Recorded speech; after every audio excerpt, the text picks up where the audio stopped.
This is the revision video for the FP2 work on functions. So we need to be familiar with a large amount of the language of functions. In particular, we need to be able to find the image and the inverse image of a set under a function.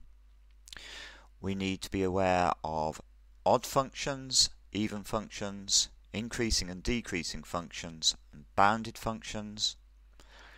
And we need to be able to handle functions that are defined piecewise, so in separate sections along their domain. And we've got to understand the idea of continuity. If A is an interval of numbers, then f of A is the set of all values f of x, where x is an element of A and the value f of x is actually defined. So looking at the graph there, we've got our interval of numbers. We look at the portion of the graph corresponding to the set A, and then f of A is all of the corresponding values of the function that we get.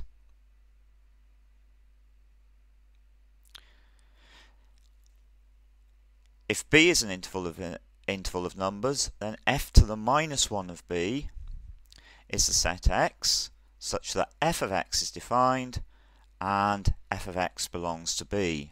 Now again, if we look at the graph, let's have our interval of numbers there is B.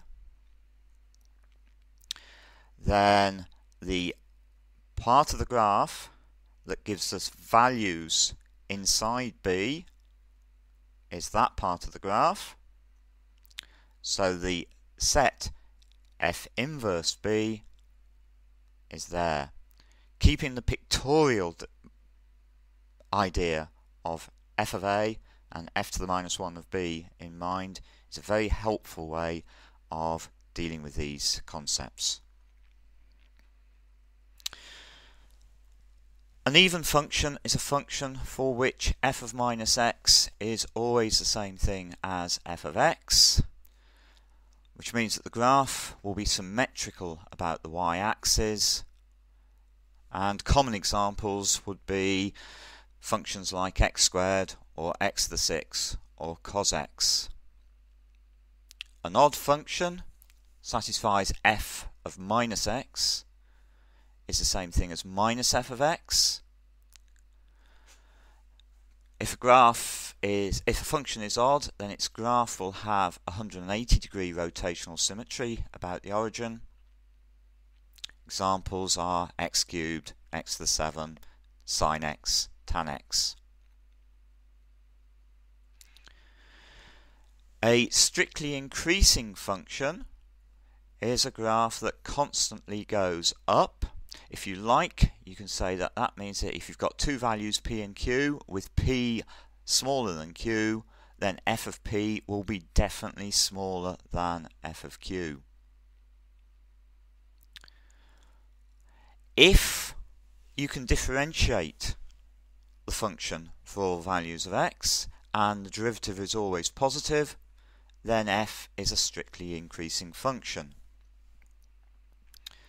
Similarly, a strictly decreasing function says that if p is smaller than q, then f of p is greater than f of q. So the graph looks like something like that, and if we know that the function is differentiable for all values of x and gives us a negative value for all values of x, then f will be a strictly decreasing function. A function is bounded if there are finite values little m and big M, such that the function always lies between little m and big M. So pictorially, that would be a bounded function. And on the other hand, that wouldn't be a bounded function because we can see that as x gets closer and closer to minus 2, the value of the function is getting bigger and bigger. So let's now have a look at a few examples on functions, this one coming from the 2012 paper. So we've got the function f of x equals x squared sine x, and we have to decide first of all whether f is an even or an odd function. Well, an even function is one which f of minus x is the same thing as f of x. An odd function is one for which f of minus x is minus f of x. So we must start by considering f of minus x. So f of minus x is negative x squared sine of minus x. Negative x squared is just x squared. Sine of minus x is minus sine x. So we have f of minus x is the same thing as minus x squared sine x, which is minus f of x. So that means that f is most certainly an odd function. Moving to the second part of the question, we've got g of x equals x to the n. We want to decide for which values of n g is even and for what values of n g is odd. So again, we'll start off by considering g of minus x. G of minus x is minus x to the n sine of minus x. Minus x to the n is minus 1 times x all to the n. So that's minus 1 to the n, x to the n. And we know that sine of minus x is the same thing as minus sine x. So this tells us that we've got g of minus x is minus 1 to the n plus 1, x to the n, sine x, or minus 1 to the n plus 1, g of x. Now, if n is odd, then n plus 1 is even, minus 1 to the n plus 1 will be minus 1 to an even number, which is equal to 1. So, in that case, we have g of minus x equals g of x, which means that g is even. So if n is odd, g is an even function. On the other hand, if n is even, then n plus 1 is an odd number, so minus 1 to the n plus 1 is minus 1 to an odd power, which is minus 1. Which gives us that g of minus x is minus g of x.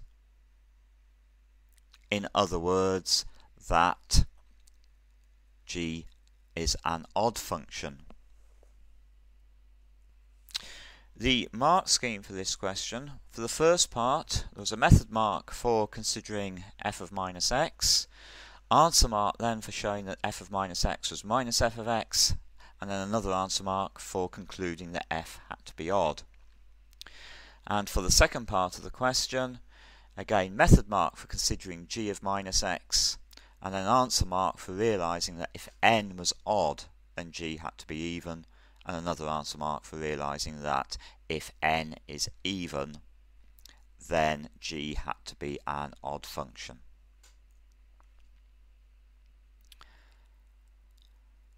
Moving on to a second example, which comes from the 2011 paper.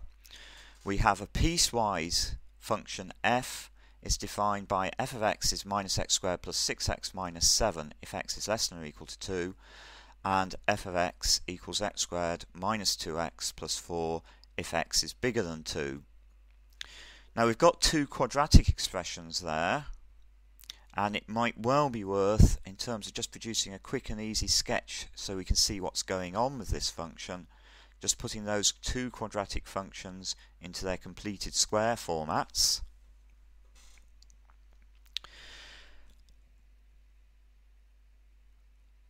And then that will help us to sketch the graph of f of x. So there is my starting graph, where I have the starting graph y equals x squared minus 2x plus 4, or in other words x minus 1 squared plus 3. And I've also got the graph of y equals minus x squared plus 6x minus 7, or 2 minus x minus 3 squared. The function is defined by f of x is minus x squared plus 6x minus 7 if x is less than or equal to 2. So that's that part of the graph. And then for x is bigger than 2, f of x is x squared minus 2x plus 4. So I now have my sketch graph of the function f. We can see clearly that there's a jump in the graph at x equals 2. We can see that the graph is going up. And we will be using the sketch graph to do part C as well.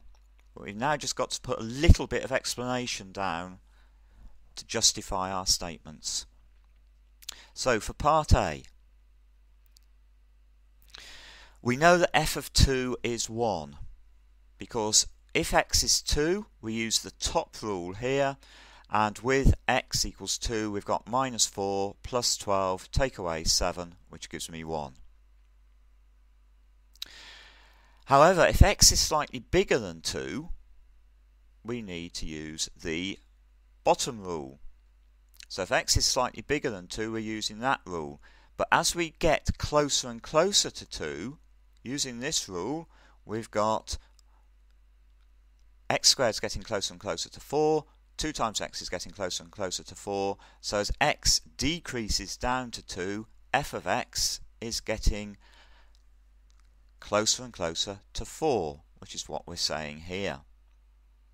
So we've got f of 2 equals 1, but as x decreases down to 2, so as we come down this bit of the graph here, f of x is getting closer and closer to 4. So there is definitely a jump at x equals 2. So we've got a discontinuity at x equals 2.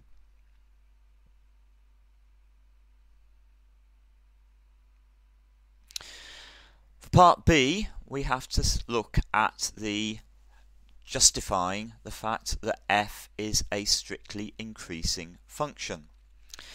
If x is smaller than 2, we know that f dash x is minus 2x plus 6.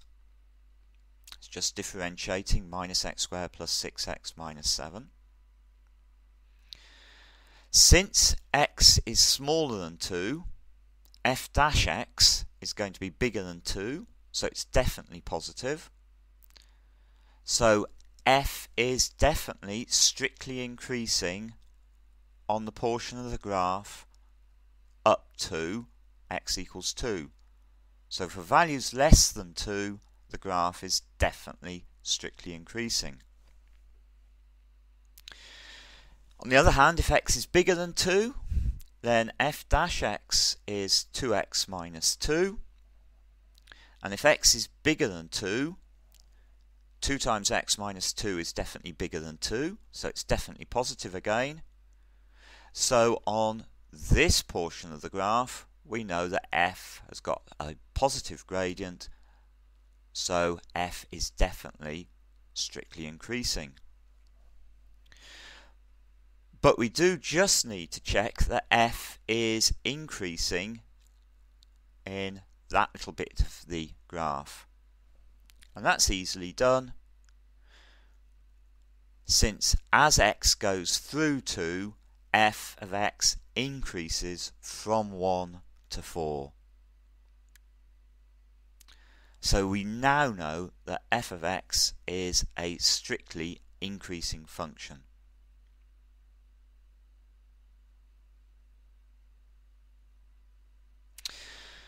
Finally, we had to find f of a, where a was the interval running from 1 to 3. So we've drawn the part of the graph between 1 and 3 in green, and we can see that the part of the graph is actually in two sections there. So if x lies between 1 and 2, then f of x lies between minus 2 and 1 inclusively.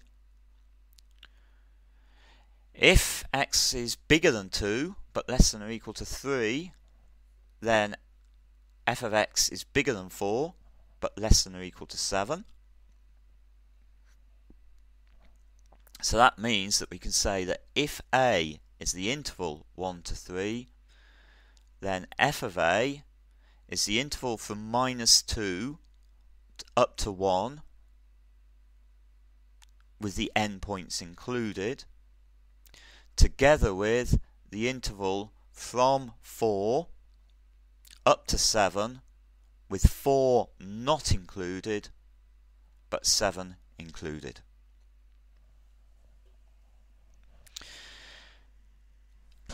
Now the mark scheme for this question was, for part A, we had to explain why the graph was not continuous at x equals 2 for a method mark and an answer mark.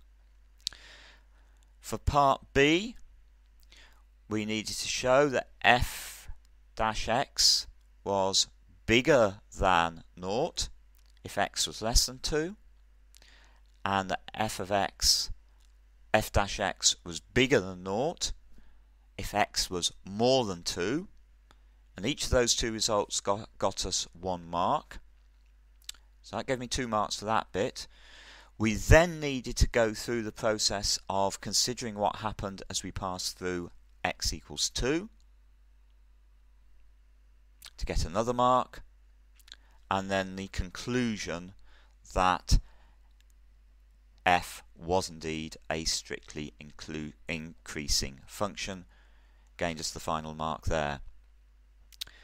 And then for part C, there were 3 marks. 1 mark for finding the interval -2 to 1, 1 mark for finding the interval 4 to 7, and then the final mark for combining the 2 intervals correctly.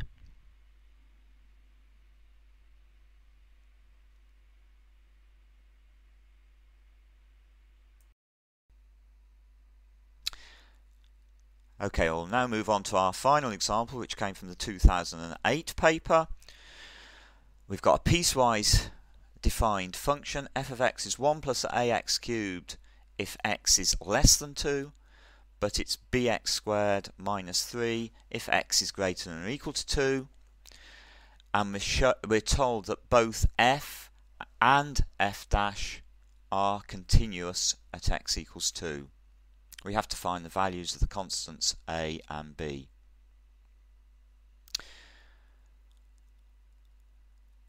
Okay, first of all, we know that f of 2, now f of 2, the function is defined at 2 by the bottom rule, and f of 2 is b times 4 take away 3. So we've got f of 2 is 4b minus 3.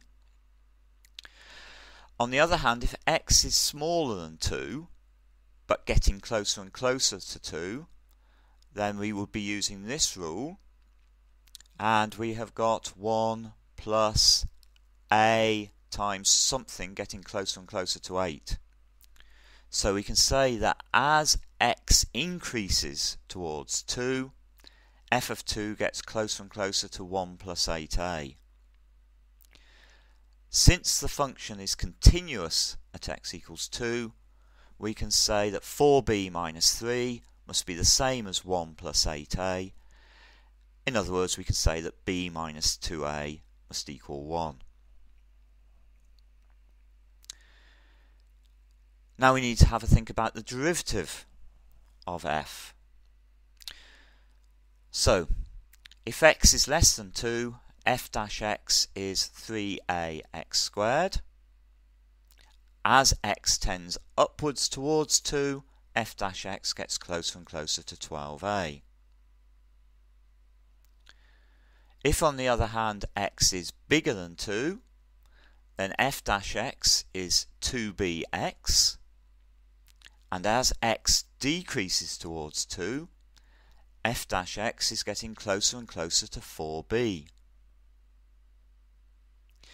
Since f dash is continuous at 2, we can say that 12a must equal 4b, or in other words that b equals 3a.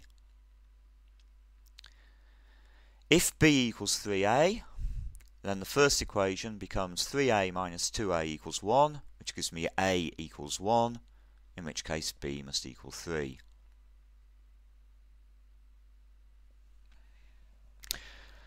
So the marking on this question, well, there would be 2 marks for obtaining the considering the continuity of f at x equals 2 and obtaining the equation b minus 2a equals 1, or an equivalent equation. There would then have been 3 marks for obtaining the second equation by considering the continuity of f dash at x equals 2, and then the final answer mark for obtaining a equals 1 and b equals 3.